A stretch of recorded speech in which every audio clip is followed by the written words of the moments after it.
NQ, La Voz de la Provincia Mexicana y Ruta presentan Entre Líneas.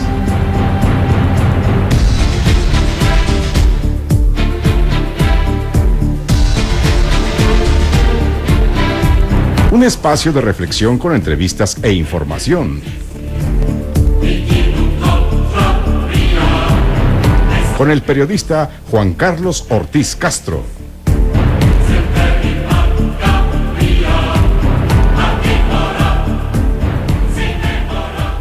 Gracias, buenas noches, los saluda como siempre Juan Carlos Ortiz desde la capital del estado, la ciudad de Pachuca. Gracias aquí a mis compañeros, a don Jorge Martínez en los controles, allá en Tulancingo, a don Memo Ortega. Hoy vamos a hablar de un tema controversial, el sistema penitenciario en el estado de Hidalgo. Está con nosotros el licenciado Alejandro Luque Gómez, él es visitador adjunto de la Comisión de Derechos Humanos en el estado de Hidalgo. Gracias por estar con nosotros, visitador.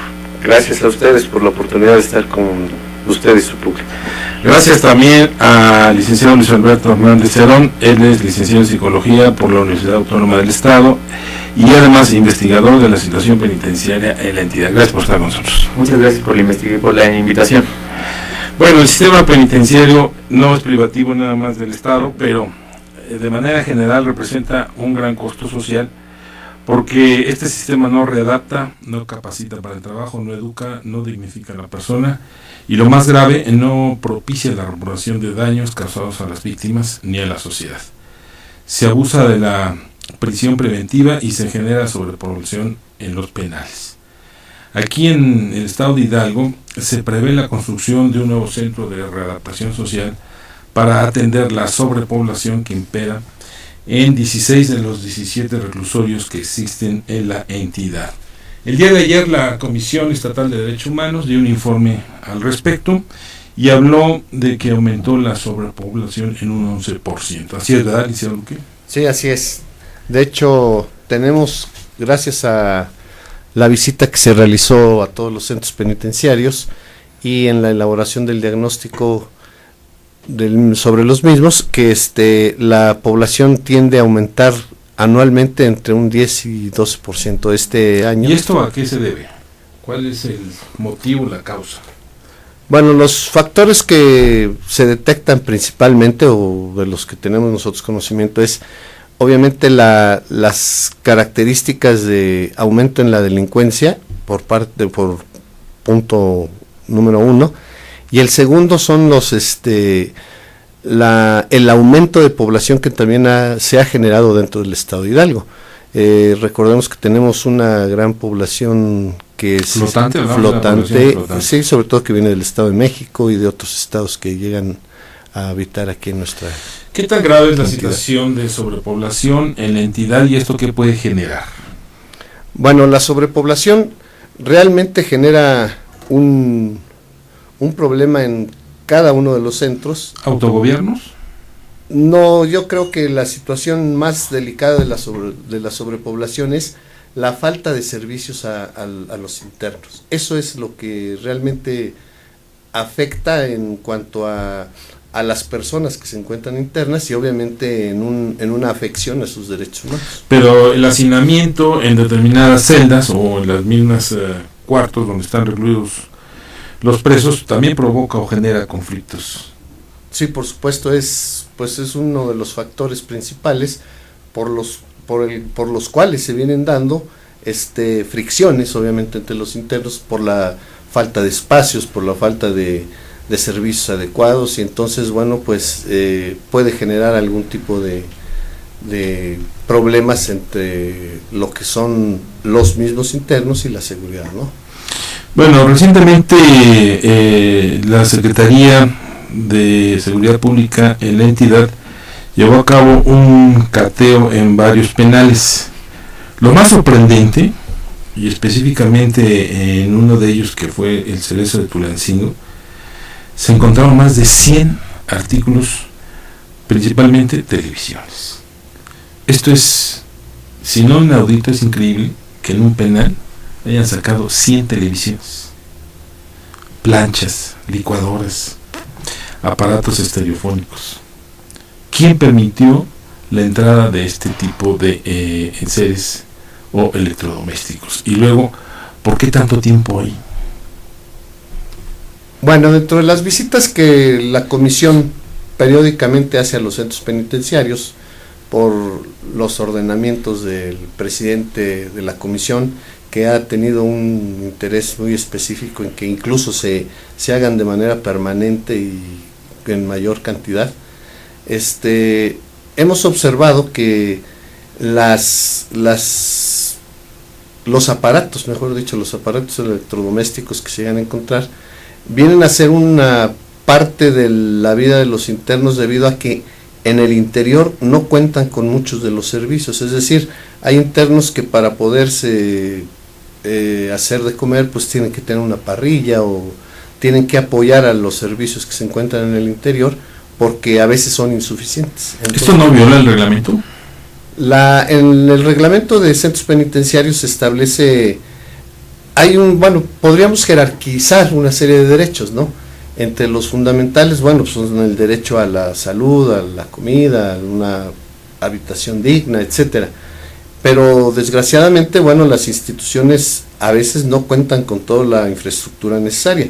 Esto hace que muchas veces se tenga que hacer uso de alternativas y las familias o los mismos internos buscan opciones para poder satisfacer sus necesidades. La comisión no ve entonces esto de el haber encontrado tantos aparatos, ¿no lo ve como una irregularidad?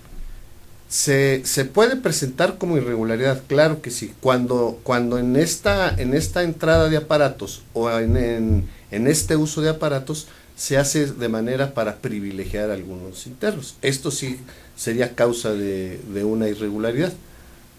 Bueno, si hablamos que había más de 100, suponemos que era para igual número de internos, entonces no había privilegios, ¿no? Así es, entonces esto nos hace suponer que gran parte de la población contaba con este tipo de aparatos. Pero sí viola la normatividad de los reclusorios esto.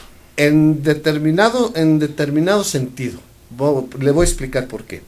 Dentro de los derechos que tienen los internos, entre muchos otros como los que estamos mencionando, que son su dignidad, el espacio físico, salud, etcétera, también está un derecho a la comunicación y lo prevé el reglamento. Y se establece que deben de tener acceso a la información, a una serie de eventos del exterior para poder estar también en un canal de información hacia ellos, ¿no? Bueno, el licenciado en psicología y además investigador de la situación penitenciaria en el Estado.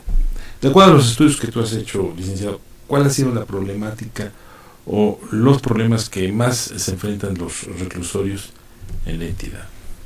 Bueno, pues aparentemente de todo esto que llevo, aproximadamente un año en el Centro de Readaptación Social de Pachuca, el principal problema que yo veo, al igual acá nuestro compañero, es la sobrepoblación y el modelo de readaptación, que como bien lo jacta la institución y la mayoría de las instituciones penales, pues no es tan sutil y tan bien llevado a cabo, ¿no? Como dicen, igual deben de tener algunos ciertos tipos de derechos y de comodidades dignas y sociales en las cuales deben de poder interactuar. Entonces encontramos que en este caso televisiones o en algunos casos celulares, inclusive algunas herramientas que utilizan, porque hay talleres como de carpintería, los medios de comunicación principalmente suelen exacerbar esa escenificación. Debemos también de comprender que el uso de estos aparatos es principalmente porque no deben de perder un contacto con la información en el exterior, y el problema sería también el uso principalmente de los utensilios y la forma en cómo se está dirigiendo en este caso del grupo de los internos y del grupo principalmente de los directivos.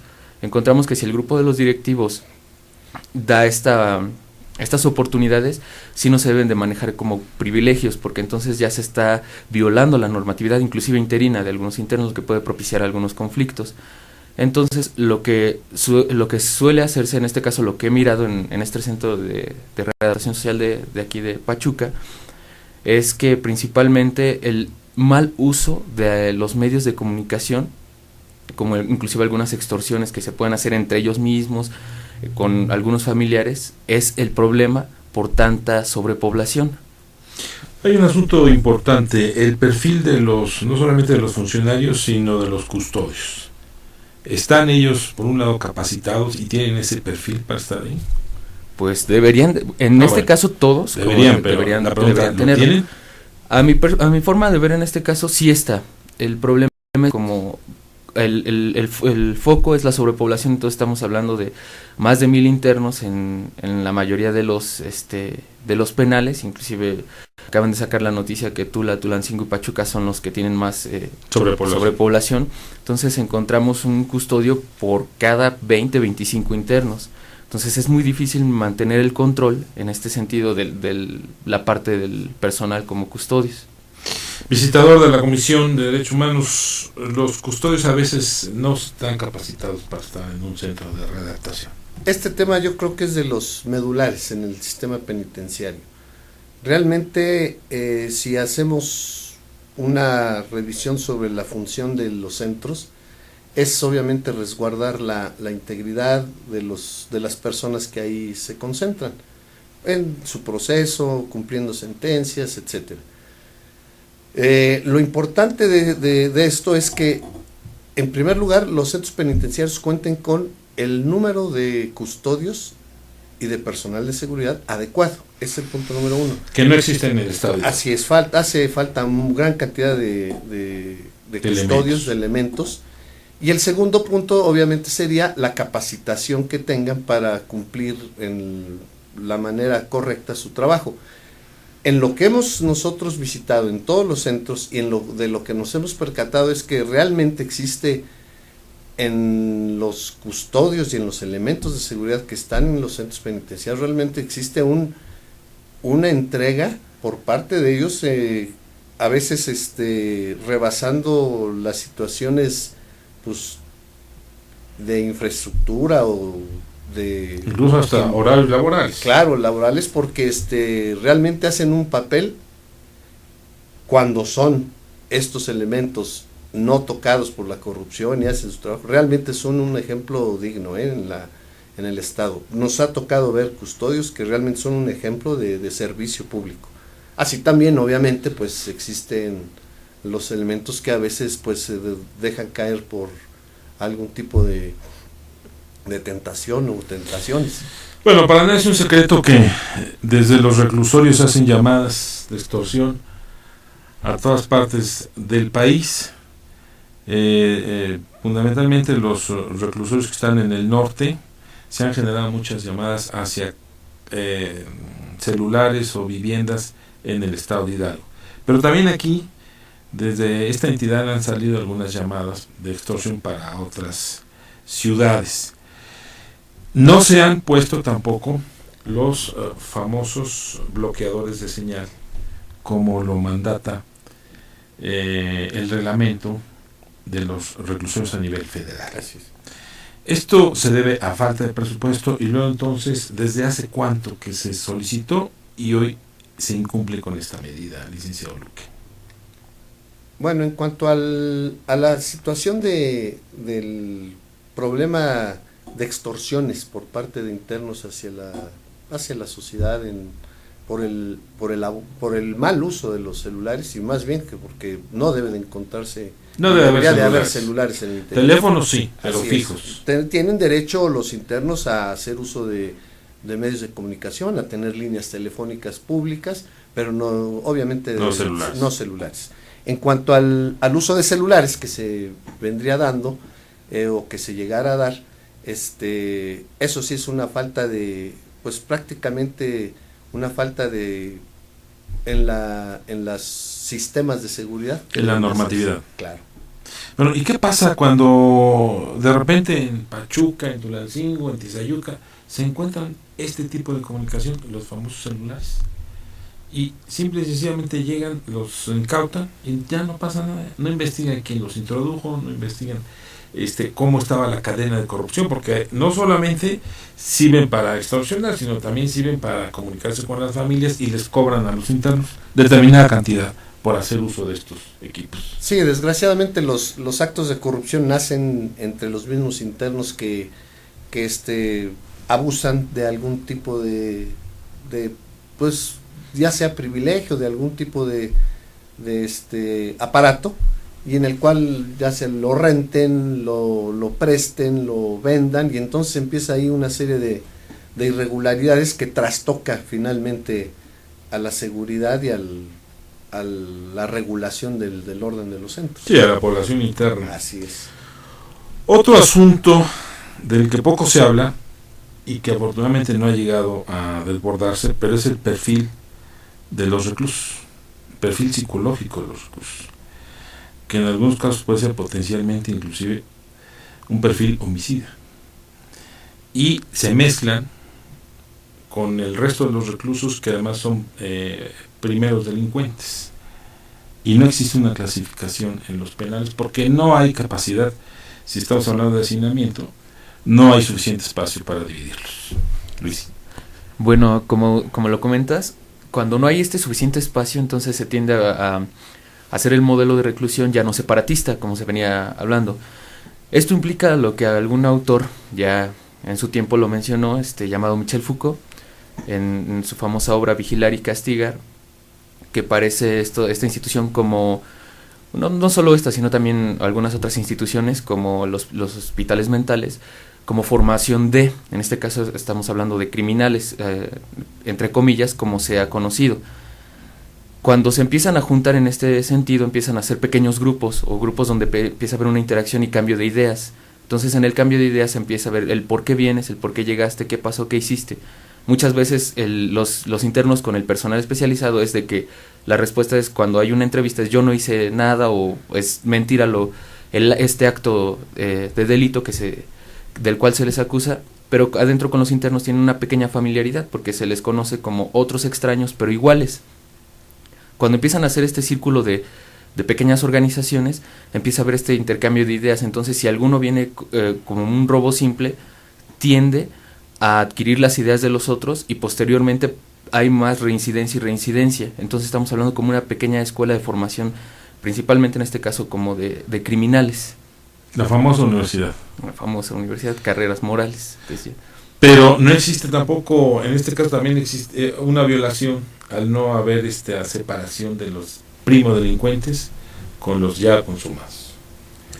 Sí, la Comisión de Derechos Humanos del Estado de Hidalgo ha sido muy insistente en este rubro, porque, bueno, desgraciadamente por las instalaciones que tienen pues la mayor parte de los 18 centros penitenciarios en el estado, no hay una verdadera separación ni de los internos que llegan por el término constitucional de las 72 horas, ni de los procesados, mucho menos de los sentenciados, ¿no? Y esto propicia pues sí una serie de irregularidades desde el punto de vista normativo y de separación de internos, pues sí no se da realmente en los centros. Vamos a una pausa y regresamos con ustedes, por favor. Ya regresamos, estamos hablando de la situación que prevalece en los penales en la entidad. Alejandro Luque, visitador adjunto de la Comisión de Derechos Humanos. El día de ayer el ombudsman hidalguense, el licenciado Sepúlveda, dio a conocer este informe donde recomienda a las autoridades emprender acciones inmediatas, pero estas recomendaciones no son vinculatorias. Así es. Las puede o no aceptar la Secretaría de Seguridad Pública, y además luego entonces no tendrían un plazo, aunque se digan ustedes es inmediato, porque el problema de hacinamiento puede causar otro tipo de conflictos. Sí, realmente las observaciones que se hacen en el diagnóstico penitenciario que presentó nuestro presidente el día 15, están dirigidas a la Secretaría de Seguridad Pública del Estado, y en efecto no son de orden vinculatorio porque la ley así lo especifica. No pueden ser de esta manera, pero sin embargo las autoridades en el momento en que reciben estas observaciones, a veces informes, o en el caso recomendaciones, tienen la obligación de indicar si aceptan o no aceptan estas observaciones o recomendaciones, y en su caso entonces la comisión sí puede publicar o exigir a la autoridad, cuando se trata de recomendaciones, que comparezca ante del Congreso incluso en ocasiones, para que puedan dar una explicación del por qué no se acepta, del por qué no se cumple alguna recomendación. ¿La situación en los penales en general es mala, licenciado Luque? En términos generales, bueno, es una pregunta muy muy general. Por la falta de infraestructura, sí, Sí. pensaríamos que sí. Bueno, es infraestructura, es custodios, Personal de seguridad falta de capacitación. y sobre todo la integración al cuerpo de personal, vaya, de los centros, también de personal técnico capacitado, no solo de custodia. Estamos hablando de psicólogos, estamos hablando de médicos, estamos hablando de licenciados en Derecho y que deben de cubrir un perfil, obviamente una preparación, incluso hasta de criminólogos, para que integren los cuerpos técnicos de los consejos técnicos interdisciplinarios. Incluso el director debe tener un perfil específico para ocupar un puesto de esta magnitud. Sí. Y no se hace válida esta situación en el Estado, ¿verdad? Bueno, yo en este sentido yo quiero pensar que realmente las autoridades que se encuentran ahorita han estado en cargos en relación al sistema penitenciario. El otro problema es que los van rotando. El de Tizayuca pasa a de Apan, el de Apan pasa a Pachuca, etcétera, ¿no? Y es una rotación de mandos para justamente no crear estos intereses. Sin embargo, en ocasiones se llevan esos conflictos a otros penales o esos intereses a otros penales. ¿Ustedes lo han detectado, licenciado Luque? Bueno, sí hemos visto, porque obviamente en las visitas que se realizan, pues nosotros nos encontramos con los directivos en varias ocasiones, y bueno, a veces es cierto, el director que estaba en Ixmiquilpan a lo mejor ya está en Molango, pero bueno, son partes de las estrategias de la autoridad, y además que tiene que tener para prevenir precisamente vicios. Luis Alberto Hernández, personal de apoyo, ¿tampoco es suficiente en los penales? A mi parecer creo que no, y como hemos visto hay muchos de un tiempo para acá, estamos hablando de la primera década de este siglo, se han hecho varios estudios, principalmente igual de antropólogos y sociólogos, inclusive acerca de los penitenciarios, principalmente en el distrito, en la zona centro, norte y sur, ¿no? Entonces estamos hablando de que sí, este personal de apoyo no es tan suficiente en este sentido. Y ese problema yo creo que también lo veo como lo hablaba hace un momento, en el sentido de los cambios. Igual en estos cambios y rotación de personal también suceden las cuestiones interinas. Bien que a lo mejor un personal del área laboral, del área de trabajo social, se cambian. Entonces a lo mejor el discurso que se presenta es para conocer todo el ámbito de la institución. Pero el problema radica en las personas que no están preparadas en ese ramo. Cuando no están preparadas en ese ramo, entonces los estudios que se empiezan a hacer, como tanto trabajo social, laborales, psicológicos, inclusive médicos, algunos que llegan a estar dentro de ahí como pacientes psiquiátricos, todo este tipo de personal de apoyo y especializado, en estos cambios es cuando hay una fragmentación, en este caso, dentro de la misma institución. Entonces eso permite no acercarse tanto a la realidad que viven los internos. Entonces estamos hablando como de una separación total del cuerpo del personal, tanto de la realidad de los internos. ¿Qué perfil debe tener el personal de apoyo en los reclusorios? Bueno, dependiendo igual los departamentos que existen.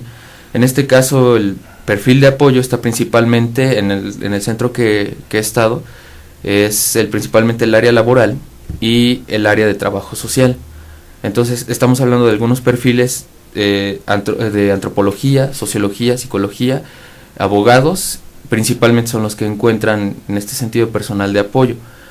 Posteriormente, bueno, ya encontramos lo que serían ya el personal especializado, y el personal especializado, en lo que he notado principalmente, es ya un conocimiento más amplio tanto de su ramo, de su disciplina, como de la misma realidad del fenómeno carcelario.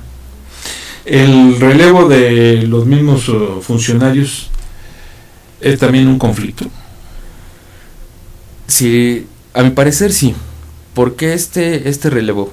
Dentro de igual de estos últimos cambios que ha habido principalmente en estos centros de readaptación, como lo comentaba hace rato, es este cambio tanto de directivos o cambio de movilidad. Ajá, este tipo de movilidad, porque cuando en este caso estamos hablando de cuando alguien llega y se sienta a mirar a dirigir el penal, a estar enfrente de él o a mirar todas las reformas penitenciarias y todas las cuestiones de estas leyes, encontramos que llega a un conocimiento principalmente de su reclusorio, y como bien lo mencionaban hace un momento, cuando uno cambia o cuando cambian este tipo de personas, se lleva los problemas de un reclusorio a otro, y recordemos que las realidades principalmente, aunque son un mismo fenómeno, cambian totalmente en cualquier penal. Entonces por ese hecho sí hay un pequeño conflicto ahí.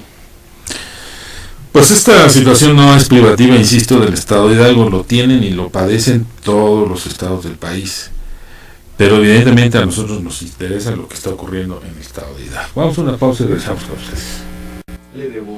Bueno, ya regresamos, estamos hablando del sistema penitenciario en el Estado de Hidalgo.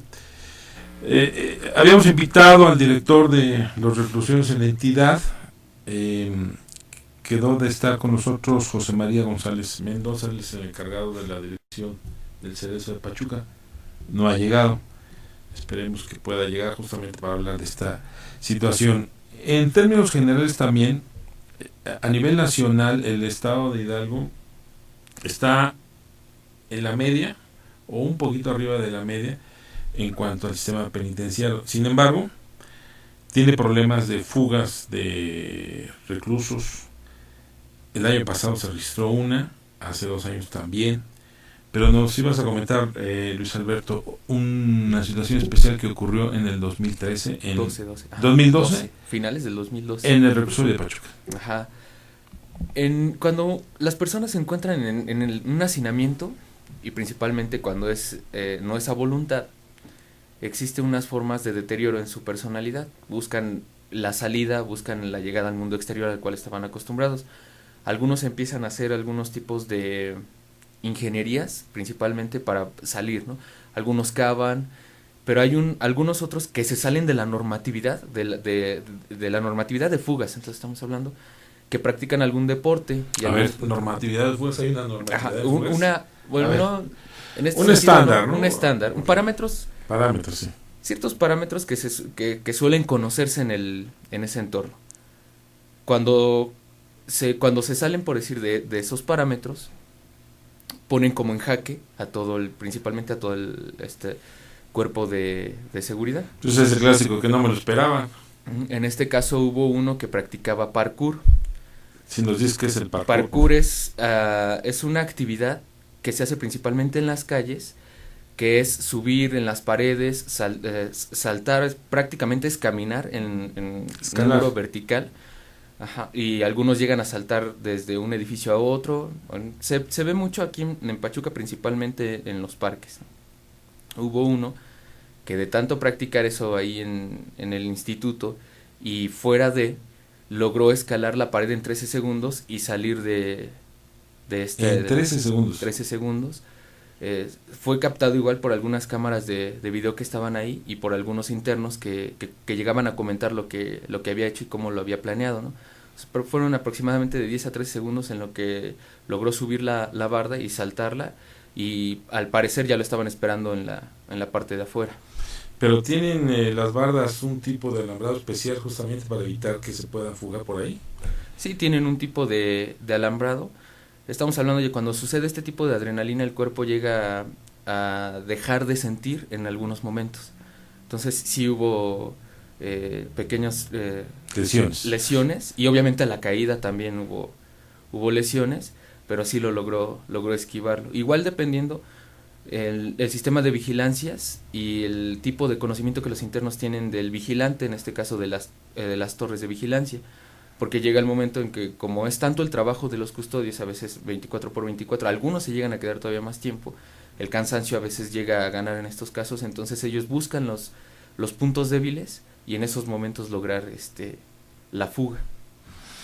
También las cámaras de videovigilancia en algunos reclusorios no funcionan. Bueno, en el diagnóstico penitenciario nosotros hacemos ver precisamente el hecho de que no todos los centros penitenciarios cuentan con cámaras de videovigilancia. videovigilancia, en efecto. ¿Cuáles son los que no cuentan? ¿Qué reclusorios son? Principalmente las cárceles distritales. Estoy hablando de Atotonilco, perdón, incluso creo que Atotonilco incluso creo que sí cuenta con ella. Pero tenemos cárceles que no cuentan, como sería, por ejemplo, la de Zacualtipán, la de Zimapán, y aquí tenemos un informe precisamente de este tipo de irregularidad. No todos los centros cuentan, sin embargo, son los menos los que carecen de este sistema de vigilancia. También el asunto de mezclar a los reos federales, de sentencias federales con los de sentencias locales. Se habló hace mucho tiempo de crear una cárcel especial para los reclusos de delitos federales.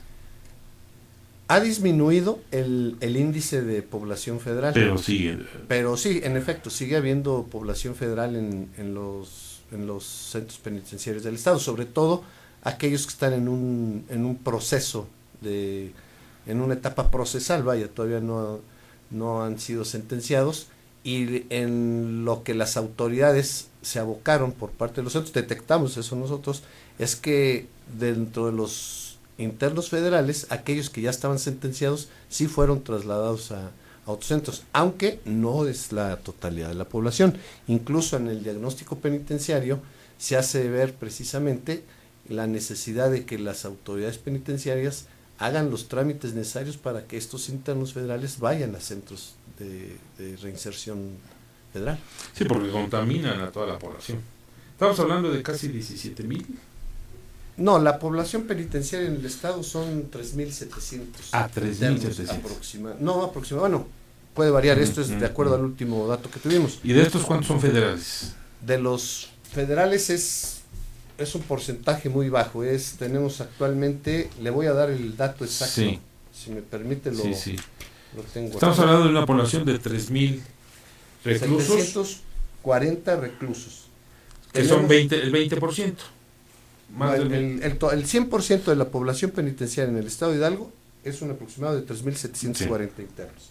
De estos, del fuero federal tenemos que hay 220 procesados y tenemos 57 sentenciados, es decir, es una muy mínima parte, pero vaya, todavía hay internos de este orden.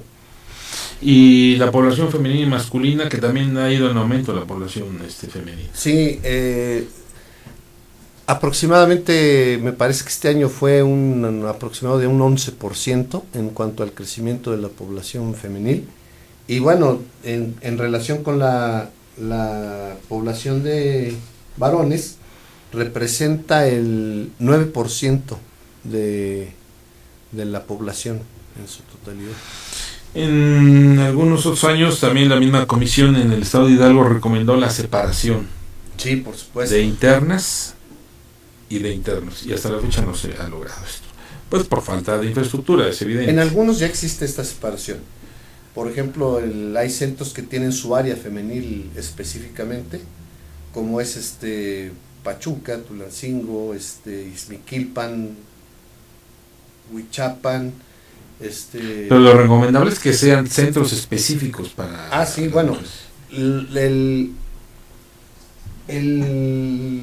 la irregularidad, vamos a decirle así, que presentan las áreas femeniles es considerado por la Comisión de Derechos Humanos como un grupo vulnerable, precisamente porque las áreas en donde se encuentran son áreas improvisadas y no cuentan con los servicios que deben de tener, incluso pues las áreas, de limpieza, ¿no? Sí, todo lo que son médicos. El servicio médico, que debe incluso por ley de ser especializado, debe haber un ginecólogo, etcétera, ¿no? Incluso hay internas con menores, con sus niños, y que pues deben tener una atención especializada como un pediatra, y bueno, finalmente encontramos que se carece en cuanto a este servicio profesional o técnico.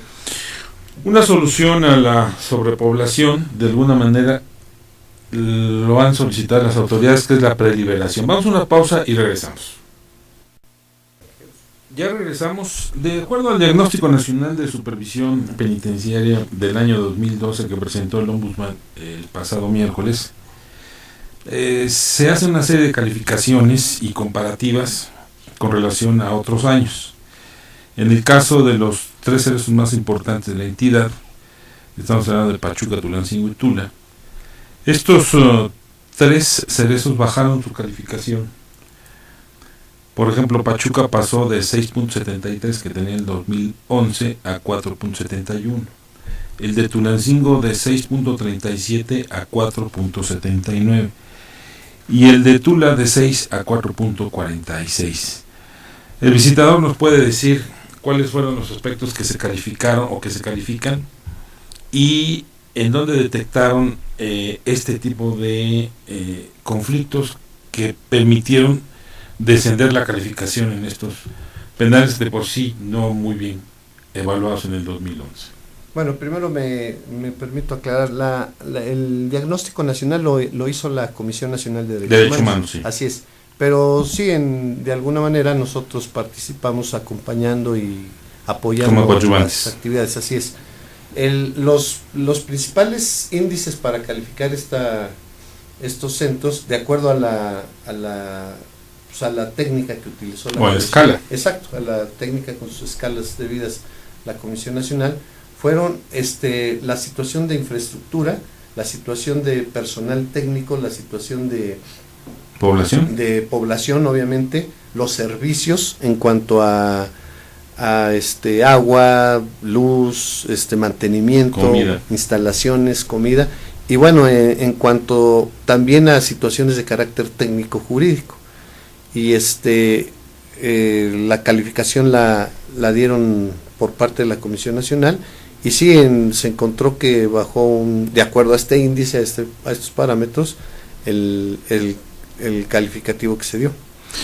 Bueno, esto pareciera ser que es una situación para muchos, pues algo, dijéramos que calificarían que no pasa nada, pero en la medida en que se van degradando, estamos hablando de estos servicios, que no existan estos servicios, que la comida sea mala, etcétera, provoca que los internos se puedan amotinar, y cuando se amotinan se generan otro tipo de conflictos. Al respecto, bueno, la Comisión de Derechos Humanos, en sus visitas, en sus diagnósticos, en sus estudios, lo considera que radica el principal problema de esta situación en el crecimiento de la población. Volvemos al principio. Aquí, por ejemplo, en el caso de Pachuca, tiene una capacidad aproximadamente de 700 personas y conviven en el interior unas 1.265 personas. Por ejemplo, el caso de Tula llama la atención porque ha crecido de manera alarmante. De 168 espacios que se tienen para internos, bueno, hay una población de 516. Obviamente que esto es un fenómeno que, pues, desgraciadamente afecta la vida interna, la situación de la misma población y obviamente de los conflictos que pueden llegarse a dar. Luis Alberto Hernández, ¿qué pasa con la reinserción?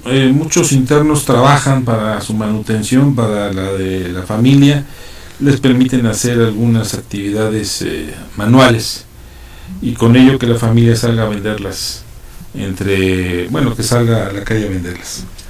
Como modelo que aplica la institución carcelaria de reinserción, principalmente ya como fundamento que maneja, creo que hay un pequeño como conflicto entre ellos mismos, porque parece que se confunde la reinserción con un modelo de conducta establecido y ya no desviado aparentemente. Se confunde porque parece que se quiere readaptar desde adentro para afuera, inclusive entonces se readapta adentro para trabajar adentro.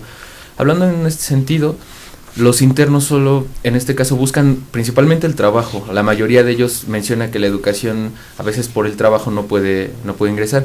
Entonces, estos ingresos económicos que obtienen son para su familia o principalmente para el uso personal, el pago de algunas cuotas que se llega a dar, de comidas a veces, de material para trabajo. Entonces, al momento de salir estamos mirando que vivimos en una sociedad principalmente consumista, pero este tipo de consumo, pues la misma sociedad igual elige qué tipo de consumo va a hacer. Entonces estamos hablando que estos trabajos que están y oficios que están dentro de los penales no cuajan del todo con la vida exterior, es decir, no hay tanta remuneración como para salir y tener una vida monetaria la que habitualmente tenían antes de ingresar al penal. Ahora, quienes llegan a salir por buen comportamiento, porque purgaron su condena, no encuentran posibilidades de trabajo por los antecedentes penales. Y ese es otro conflicto. Ese es un conflicto. Estamos hablando ya de cuando parece que en este caso los seres humanos actuamos bajo ciertos tipos de etiquetas y normas para presentarnos ante los otros. Entonces, cuando alguien obtiene una liberación, una preliberación, se le habla como exinterno en los parámetros institucionales, pero cuando llega a sus situaciones habituales, en este caso de casa o amigos cercanos, se le empieza a ver como una persona que acaba de salir del reclusorio, una persona estigmatizada principalmente. Entonces, cuando es una persona estigmatizada, lo que se tiende a hacer es a deteriorar su identidad, y eso permite que no pueda ingresar a algunos grupos, en este caso laborales, o inclusive ha habido casos en los que la misma familia lo ha rechazado totalmente. Entonces, en esos momentos he escuchado de algunos pequeños grupos que apoyan, en este caso a los internos. Grupos, en este caso he escuchado algunos aquí en Pachuca, que por decir de grupos de herreros o de mecánicos, principalmente en las calles, en las colonias de la Plutarco, Los Cedros, por ese sector, que apoyan a este tipo de personas que acaban de salir del reclusorio y que al parecer están estigmatizadas con otro tipo de grupos sociales. Visitador, en otros países se da algunas pláticas o se les capacita para que puedan reintegrarse una vez que alcanzan su libertad. En estos centros en Hidalgo no ocurre lo mismo. Esto se debe principalmente a la falta de personal técnico. Lo mencionaba yo hace unos momentos. Es muy importante que dentro del personal que participe en las actividades de cualquier centro penitenciario, del estado, del país o de cualquier lugar, no tan solo se vea la situación que es la más preocupante de seguridad por parte de los cuerpos de custodia, sino que también se aboque la institución a pues a dar precisamente toda la orientación, toda la información y sobre todo la educación tendiente a esa reinserción. Vamos a llamarla educación, vaya, finalmente es un proceso de conducción hacia una nueva oportunidad, ¿no? de estar participando en las actividades de la sociedad.